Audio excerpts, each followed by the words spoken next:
Dal Brennero all'Istituto Spallanzani di Roma, da Roma all'aeroporto di Verona questa sera e da lì nella notte all'ospedale Giustinianeo di Padova.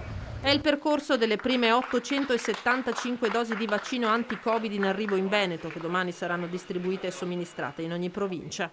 Tutti i soggetti possono aderire volontariamente, verranno convocati all'inizio, adesso sono gli operatori sanitari a cui è stata mandata la nota per la vaccinazione secondo una stratificazione di rischio, abbiamo spiegato, dopo quando passeremo alla vaccinazione degli ultra ottantenni e poi così via per coorte, naturalmente tutti verranno informati e convocati per la sede vaccinale che è stata prevista.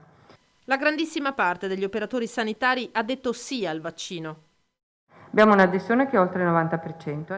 105 le dosi che domani mattina arriveranno direttamente da Padova all'ospedale Cafoncello di Treviso, dove per il Vaccination Day si riuniranno medici e operatori selezionati dall'ULSS 2 nei 3 ospedali Covid.